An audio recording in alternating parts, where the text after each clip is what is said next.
vamos a cederle la palabra a nuestro ponente del día de hoy, así que esperamos que lo disfruten. Adelante. Muchas gracias, Edith, por la invitación a estas conferencias. Pues les voy a platicar un poco de la experiencia que hemos tenido sobre el estudio de las microalgas y cómo podemos aplicarlas en la industria. Estos microorganismos son una fuente de productos de valor agregado. Nosotros los podemos encontrar ya como productos listos para consumir en algunos anaqueles, en Walmart, por ejemplo, en Superama, algunas farmacias naturistas o centros donde consumen productos, principalmente los chicos fitness, porque estos compuestos, estas microalgas, su biomasa tiene un alto contenido en proteínas, por lo que pues son utilizados como suplemento alimenticio. También contienen algunos compuestos como son los omega 3, omega 6 que nos ayudan pues mantener algunas de nuestras funciones vitales, ya que nosotros no podemos sintetizar estos compuestos.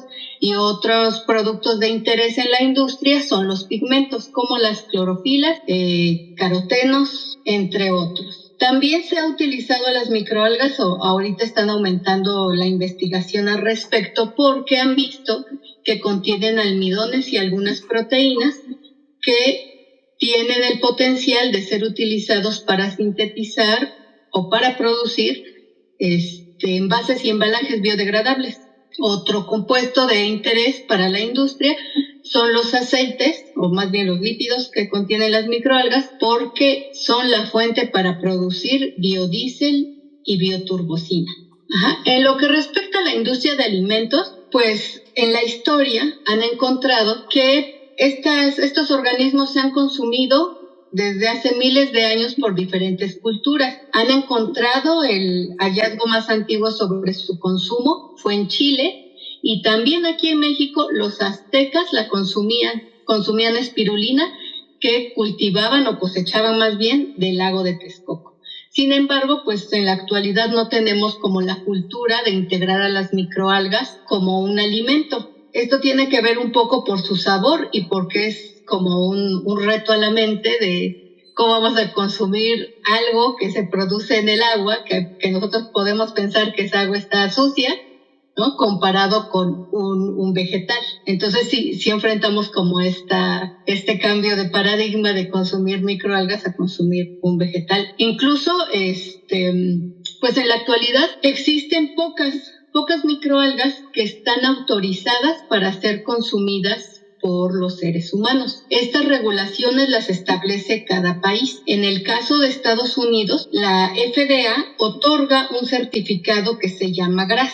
por sus siglas en inglés, que se refieren a que son organismos o bien partes de los microorganismos que son seguros de consumir. Esta certificación la otorga la FDA de acuerdo a la experiencia que se tiene en el consumo de estos organismos. Si tú los consumes o si la gente los ha consumido por 50 años y nadie ha reportado que le cause algún daño, pues se le da el certificado GRAS. O bien puede ser obtenido si la ciencia, a través de recursos científicos con los que contamos, demuestras que este producto es inocuo para los humanos. Entre las especies de microalgas que cuentan con un certificado GRAS son Arthrospira platensis, que le encontramos comercialmente como espirulina. Chlamydomonas reinhardti, aquí la presento en la diapositiva, es la segunda imagen, que microscópicamente la vemos en forma de pequeños ovalitos. La siguiente microalga que cuenta con este certificado es Auxenochlorella prototecoides. Típicamente su estructura microscópica son esferas, lo mismo que Chlorella vulgaris. Dunaldiella también tiene este certificado GRAS y la podemos observar al microscopio como unos pequeños ovalitos, y Euglena glacis tiene esta forma más alargada, ¿no? Esta es una estructura típica, muy fácil de reconocer al microscopio de una euglena. Y bueno, los productos que encontramos en la actualidad son una variedad, ya hay mucha variedad, ¿no? Pueden hacer una búsqueda ahí en internet y encontramos productos ya sea en polvo, en cápsulas, tanto para consumo humano como para consumo animal. Esto es debido a que las microalgas o algunas especies de ellas, ¿no?, que las que veníamos hablando, específicamente Arthrospira, tiene un 70% de proteínas y el resto de las microalgas GRAS tiene aproximadamente un 40%.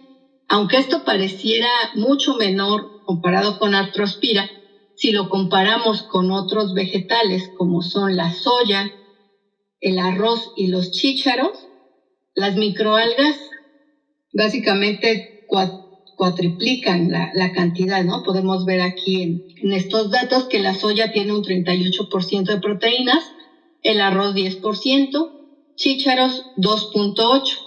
Y además también las microalgas tienen una cantidad de proteínas mayor que la leche y el huevo. Y no solo son importantes por esta situación de la cantidad de proteínas, sino también por la calidad. Nosotros los humanos tenemos la capacidad de sintetizar algunos aminoácidos, pero hay otros que no los podemos sintetizar y que los tenemos que consumir de fuentes externas, como son los aminoácidos esenciales.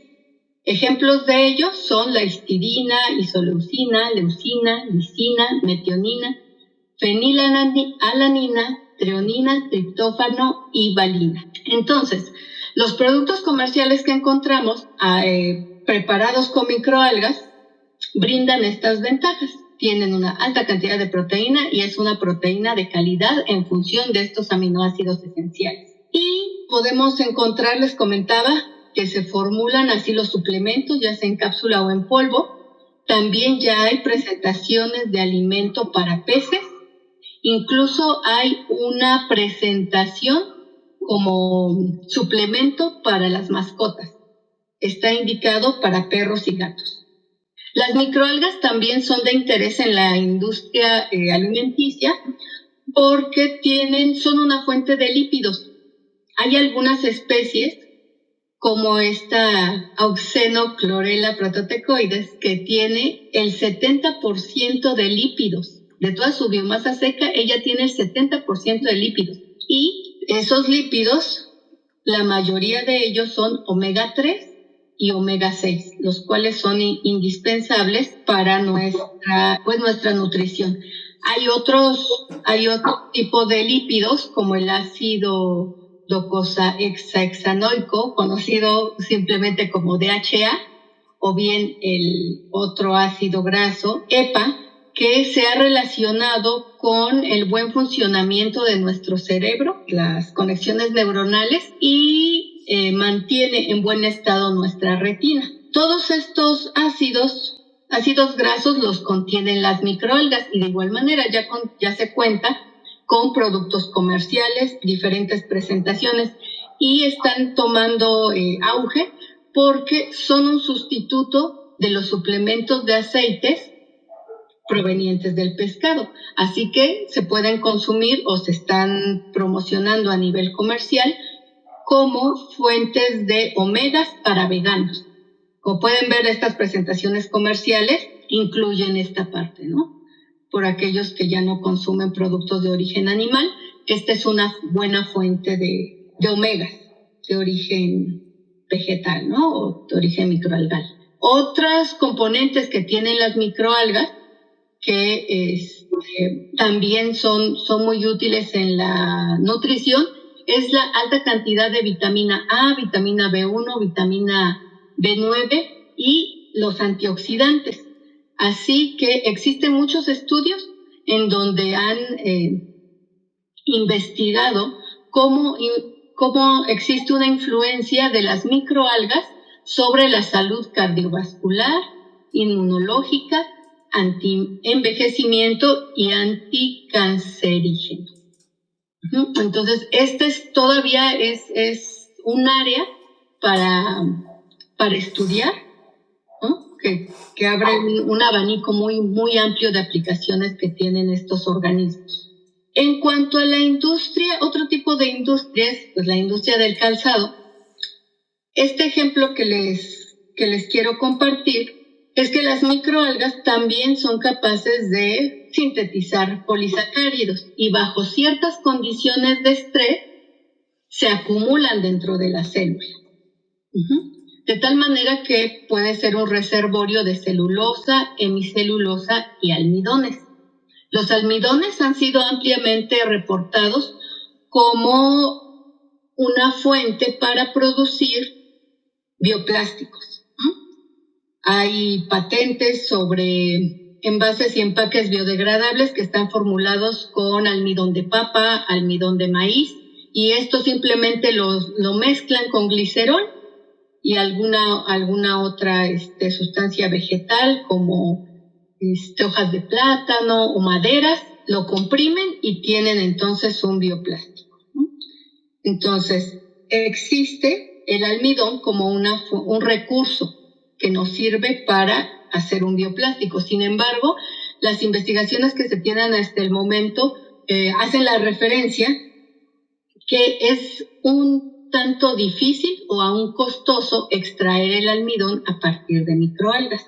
Otro sustrato que sirve para bioplásticos son algunas proteínas que tienen las microalgas. Se han hecho algunos estudios en donde tienen la capacidad de reemplazar los plásticos provenientes del petróleo, pero tenemos el mismo problema, que para la extracción y el procesamiento hasta el producto final es muy, muy costoso, entonces no resulta en términos de negocio, términos económicos, utilizar estos sustratos. Sin embargo, hay algunas empresas que se dedicaron a desarrollar mezclas utilizando la biomasa microalgal completa. Un ejemplo de estos es la empresa Algix, que les presento aquí por si quieren entrar a su página y conocer los productos que tiene. Esta es una empresa estadounidense. Ellos utilizaron una mezcla de algas, no dicen cuáles, ¿verdad?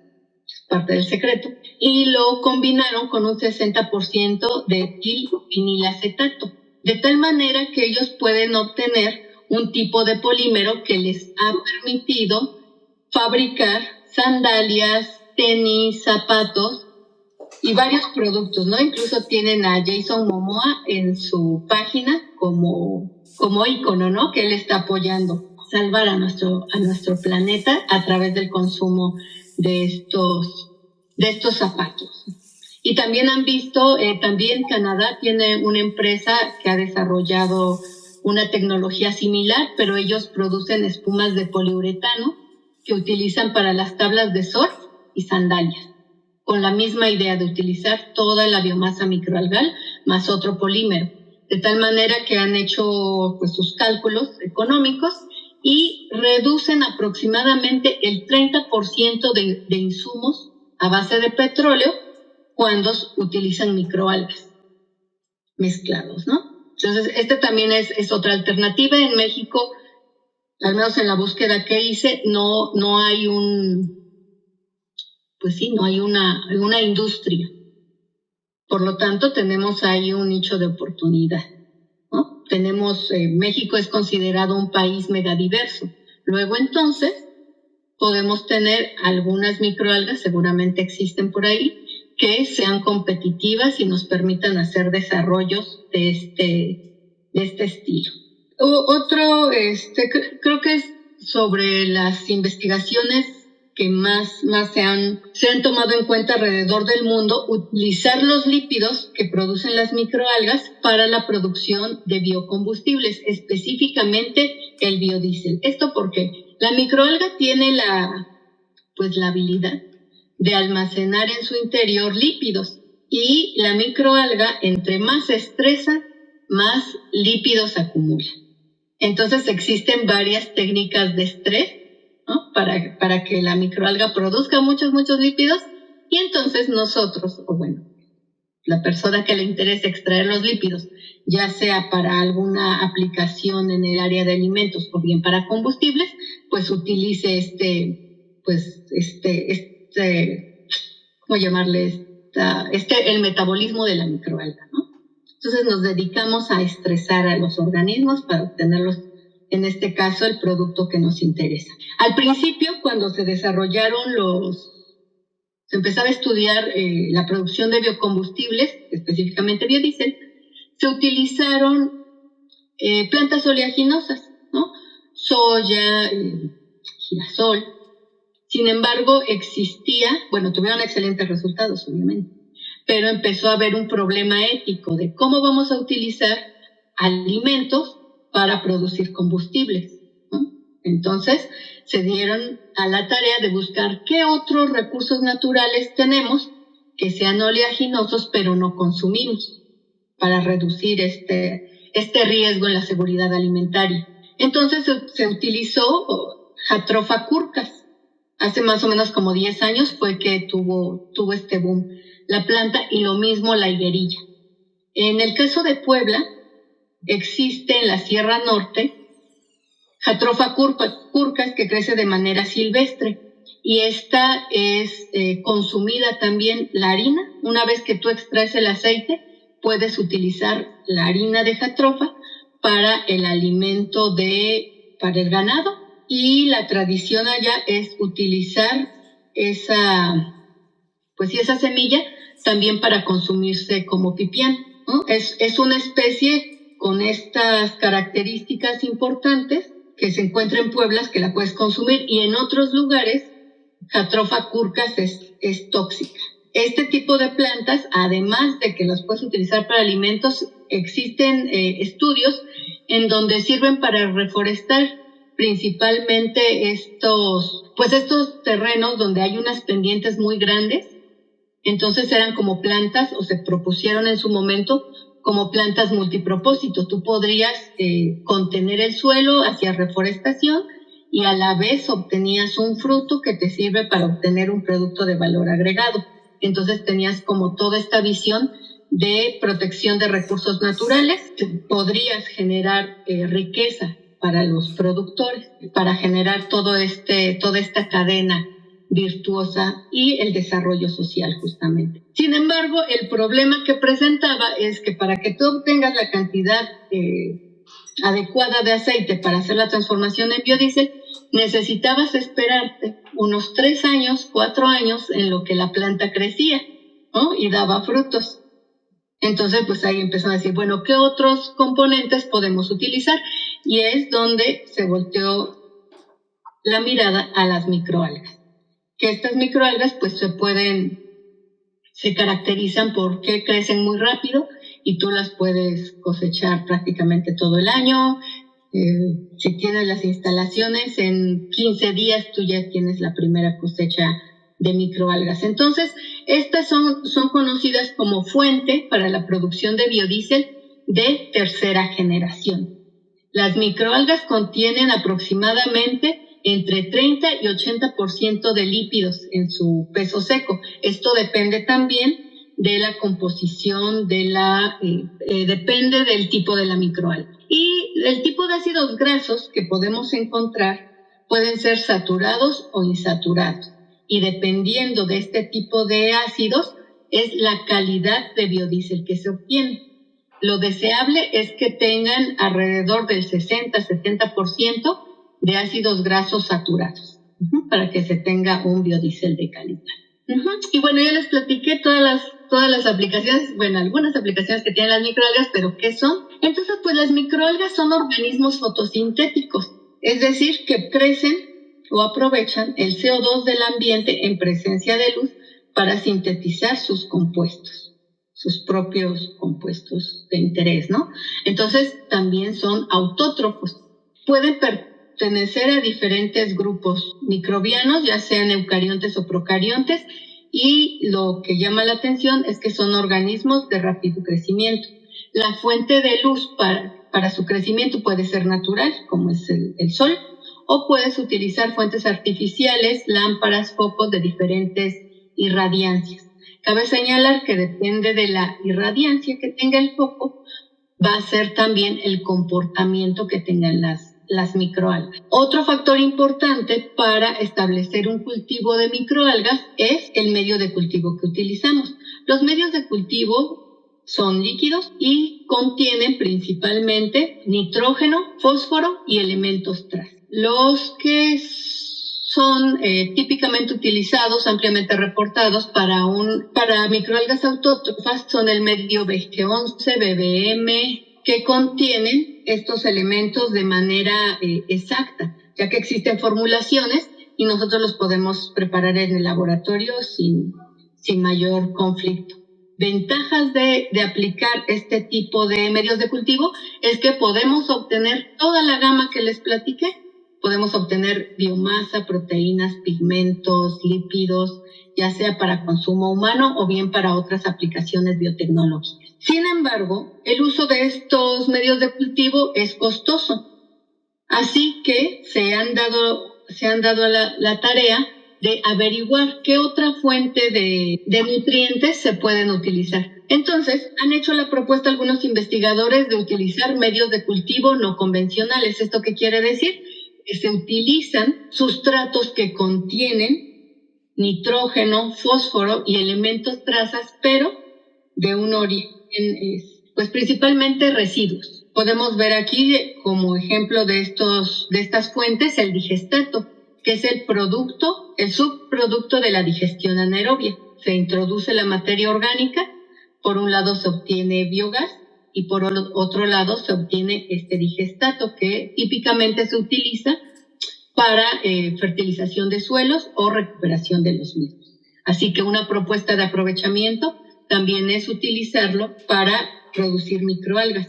Lo mismo ocurre con el agua residual que contiene altas concentraciones de nitrógeno, lo mismo que los purines. Los purines pues son las excretas de los cerdos, es la mezcla de excreta, orina, restos de alimento y pues todo el agua que se utiliza para mantener los corrales perfectamente limpios.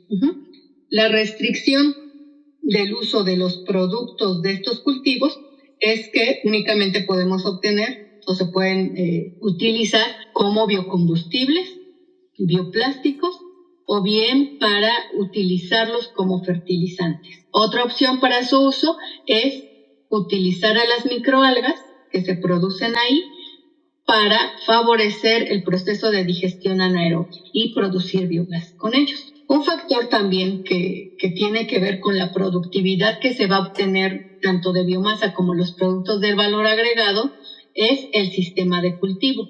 Los sistemas de cultivo pueden ser abiertos o cerrados. Los sistemas abiertos son los que presento en la parte superior de la diapositiva, conocidos como raceway porque tienen pareciera ser una pista de carrera, ¿no?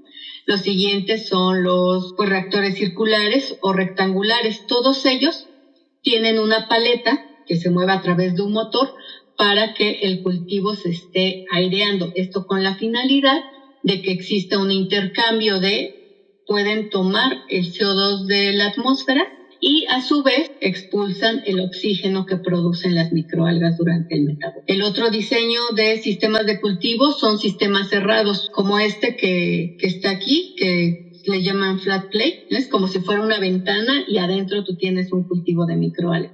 También pueden ser diseños cilíndricos o bien estos diseños tubulares. Estos están perfectamente cerrados. Entonces estos sistemas tienen ventajas los unos sobre otros debido a que, los sistemas abiertos tienen la cualidad de que pues son más fáciles de construir, se pueden operar con mayor facilidad, también es muy fácil darles mantenimiento. En cambio, los sistemas cerrados es difícil su mantenimiento porque las microalgas tienden a adherirse a la superficie de los tubos. Entonces, impiden el paso de la luz. Por lo tanto, cuando se hace el cambio de cultivos, tienes que dejar perfectamente limpio el sistema. Entonces, imagínense lo difícil que puede ser limpiar todo este cilindro. Sin embargo, tiene muchas ventajas tener un sistema cerrado porque se reducen la cantidad de contaminantes. Al estar cerrado, obviamente, tú puedes hacer un mejor control de los parámetros de operación, ya sea la temperatura, la aireación, la luz. Y los sistemas abiertos pues están expuestos a las condiciones ambientales, porque los pueden dejar en cielo abierto o bien los pueden tener en algunos invernaderos. También los productos que se pretenden obtener de las microalgas dependen, obviamente, del tipo de microalga. Como ya vimos, hay algunas microalgas hiperproductoras de lípidos, otras que tienden a sintetizar mayor cantidad de proteínas. y otras, que lo veremos un poco más adelante, que tienen la capacidad de aprovechar sustratos, hablando de digestato, de agua residual, etcétera, ¿no? Entonces tienen esta capacidad de adaptación a ambientes altos en amonio, que el amonio se ha reportado que puede causar efectos de toxicidad en las microalgas. También factores de operación como la temperatura, luz, pH, hacen una inducción a que se genere tal o cual producto en la microalga. Nosotros nos quisimos enfocar en el estudio del medio de cultivo. Entonces les mencionaba que los medios de cultivo están formulados principalmente con nitrógeno. Sin embargo, la concentración del nitrógeno y la forma de este elemento tienen un efecto diferente en cada microalga. Es decir, no voy a obtener lo mismo si yo utilizo nitrato o no utilizo amonio para la producción microalgal. Para que quede más claro esto, les voy a mostrar un par de ejemplos. Por favor, la siguiente. En donde se ve este efecto. Tenemos a la microalga elipsoidón, que en presencia de amonio incrementa biomasa y lípidos, pero si cultivamos clorela con amonio, se disminuye la biomasa y también los lípidos. El caso de Arthrospira platensis, en presencia de amonio, se observa un efecto de toxicidad. Y la siguiente, que es el caso de Cenedesmus dimorphus, en presencia de nitrato, obtenemos mayor cantidad de biomasa. El experimento que hicimos fue, ¿cómo podemos saber cuál es la concentración adecuada de nitrógeno y la forma, es decir, cuánto nitrato y cuánto amonio voy a colocar en un medio de cultivo para obtener lo que me interesa a nivel comercial? Por ejemplo, si yo quiero vender directamente la biomasa, ¿cuál es la concentración recomendable del nitrógeno? Si yo quiero obtener la mayor cantidad de carbohidratos o la mayor cantidad de proteínas o lípidos, ¿qué medio de cultivo voy a utilizar? Entonces, estos experimentos que les voy a mostrar a continuación los hicimos en fotobioreactores de 450 mililitros y utilizamos la fórmula del medio de cultivo VG11, donde sustituimos la fuente de nitrógeno original, que es nitrato, la sustituimos por amonio. Ambos, amonio y nitrato, probamos en diferentes concentraciones milimolares. Entonces, para monitorear el cultivo, lo que hicimos es tomar una muestra de cultivo en celdas y se leyó la absorbancia a 600 nanómetros, de tal manera que se logró construir esta cinética hasta los 21 días del cultivo. Lo que encontramos interesante es que todos los cultivos de Cenedesmus en presencia de amonio no crecieron. Son todos los que se observan en este grupo en color azul. Y en los cultivos donde se utilizó nitrato, pues incrementó la biomasa. Esto de manera proporcional, de acuerdo a la concentración. Como verán, este rosa pastel corresponde a la concentración de 1 milimolar. El siguiente es 2 milimolar. Después tenemos este café que es 4 milimolar, seguido del 8 y el 16. También podemos notar que a mayor concentración de la fuente de nitrógeno, el tiempo en el que la microalga crece también se incrementa, ¿no? Los que tenían las mayores concentraciones llegaron hasta 21 días para consumir toda la fuente de nitrógeno. Para cuantificar la cantidad de biomasa, lo que hicimos fue filtrar los cultivos y se determinó el peso seco. Entonces, esta es expresión de biomasa en peso seco, es productividad, gramos por litro por día. Y de acuerdo al análisis, a la ANOVA y la prueba de Tukey, encontramos que la cantidad adecuada para obtener la mayor productividad de biomasa es agregando 4 milimolar. La fórmula original del VG11 tiene 16 milimolar. Es decir, que con esta optimización nosotros podemos ahorrar 4 veces la fuente de nitrógeno y esto tiene impacto con los costos. Es decir, podemos obtener biomasa más barata, tan solo haciendo el cambio de concentración en el medio de cultivo. Les comentaba del caso de el efecto tóxico o que observamos inhibición de aquellas microalgas que no crecieron en presencia de amonio. Físicamente, para que se den una idea cómo se ve un efecto tóxico en las microalgas, este color verde nos indica que las microalgas están creciendo de manera óptima porque está generando pigmentos fotosintéticos. Y estos cultivos blancos son cultivos que presentaron toxicidad. Y en las membranas observamos completamente blanca las células, comparados con esta que son completamente verdes, ¿no? Y para que se den una idea físicamente cómo vemos estos efectos. Y bueno, la toxicidad por amonio tiene que ver o se puede causar de dos formas. Resulta que hay un equilibrio entre el amonio y el amoníaco. Estas dos moléculas están en equilibrio en un pH de 9.25, pero si se incrementa el pH mayor a 9.25, la molécula predominante es amoníaco y al ser un gas, se introduce en las células y va causando lisis celular. Pero si el pH disminuye, el amonio es un ion. Y de esta manera se puede introducir a las células, es metabolizable y producto de este metabolismo se generan protones que se excretan al medio de cultivo. Es decir, se va produciendo un medio de cultivo ácido. Si nosotros no tenemos un sistema buffer robusto, como ocurre en el medio BG11, no hay un buffer, pues entonces tú vas a tener un efecto tóxico por acidez. Y de esta manera, pues igual se lisan las células y no puedes tener un cultivo, ¿no? Que cosechas y ya se murieron. Entonces sí es muy importante establecer todas las condiciones en el medio de cultivo que nos permitan cosechar lo que deseamos. En el caso de las proteínas, bueno, encontramos también de acuerdo a la NOVA y la prueba de Tukey que la mayor cantidad de proteínas se encontró en el medio de cultivo con una concentración de 8 milimolar. Esto tiene sentido porque pues las proteínas están formadas por nitrógeno.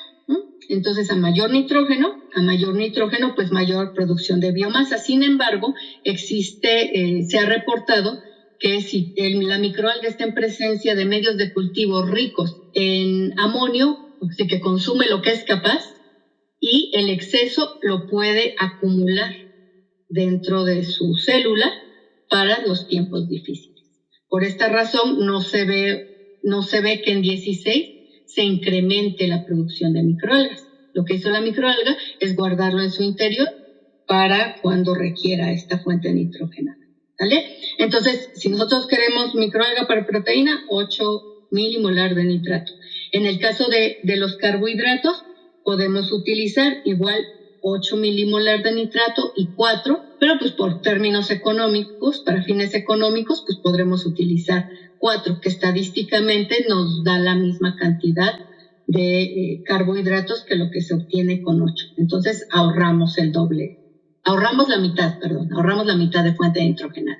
En cuanto a los lípidos, aquí es lo interesante, les comentaba que se incrementa la producción de lípidos cuando tienes poca cantidad de nitrógeno, y aquí lo vemos claramente. En el medio que tuvo la menor cantidad de nitrógeno, se obtiene mayor cantidad de lípidos, la cual es semejante a la que se obtiene con la mayor cantidad de nitrógeno. Esto tiene que ver porque aquí hay más cantidad de células y aquí tenemos menos cantidad de células, pero más lípidos. Ventaja a nivel económico es que te estás ahorrando 16 veces la cantidad de nitrógeno para obtener la misma cantidad de lípido. Ahí está el business.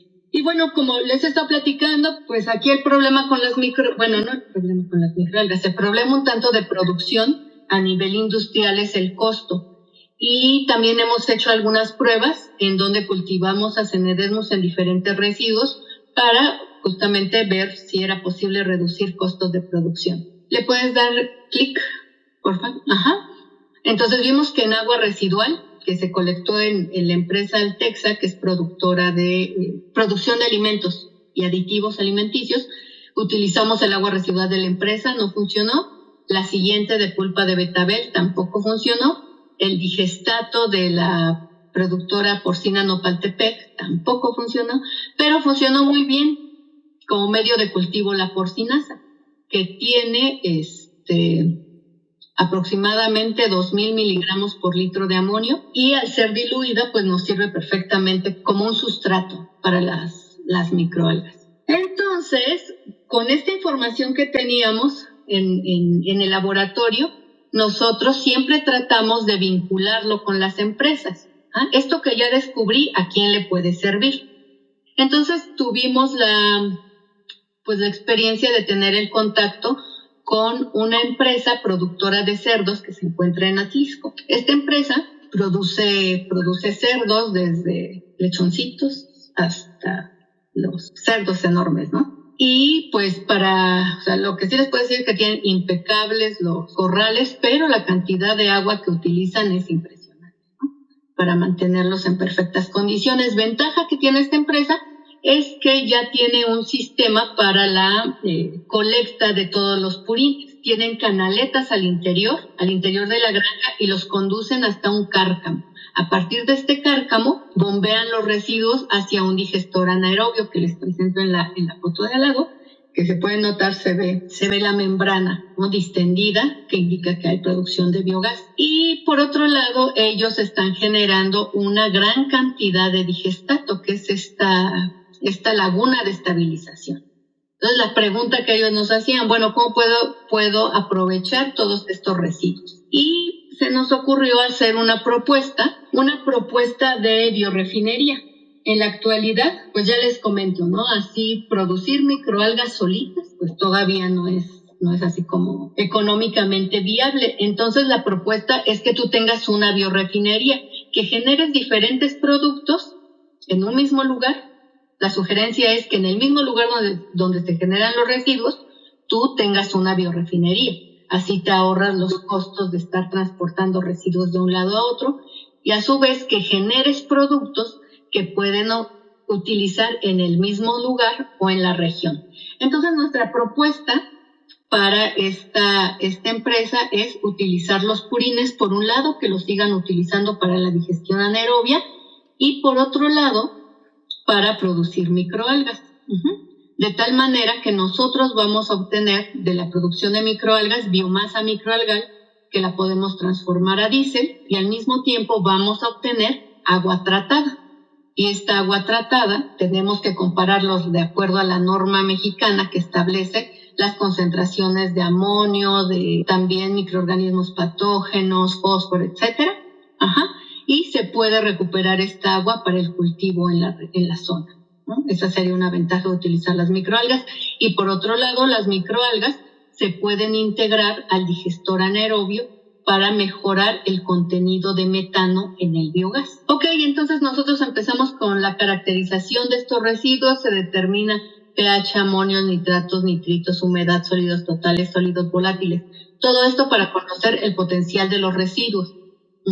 Y después poder discernir, bueno, ¿nos sirven para esto, o nos sirven para aquello, o no nos sirven para lo que nosotros pensamos? Entonces, después de esta caracterización, hicimos unas pruebas muy rápidas, todo esto antes de que llegara COVID. En eso nos quedamos, ¿no? De hacer pruebas utilizando los residuos de esa empresa para producir microalgas, en este caso Cenedesmus dimorphus, que se ha reportado que tiene buena producción de lípidos con el perfil adecuado para producir biodiesel. Entonces hicimos diferentes pruebas, igual en nuestros digestores pequeñitos, y lo que encontramos es que sí es posible cultivar a esta microalga, pero hasta cierta concentración de digestato. Nuestro reto, ahora que regresemos al laboratorio, es encontrar aquel grupo de microalgas, o si existe la microalga que logre consumir el 100% de purines. Hasta ahorita tenemos que consume el 30%, así es que tenemos todavía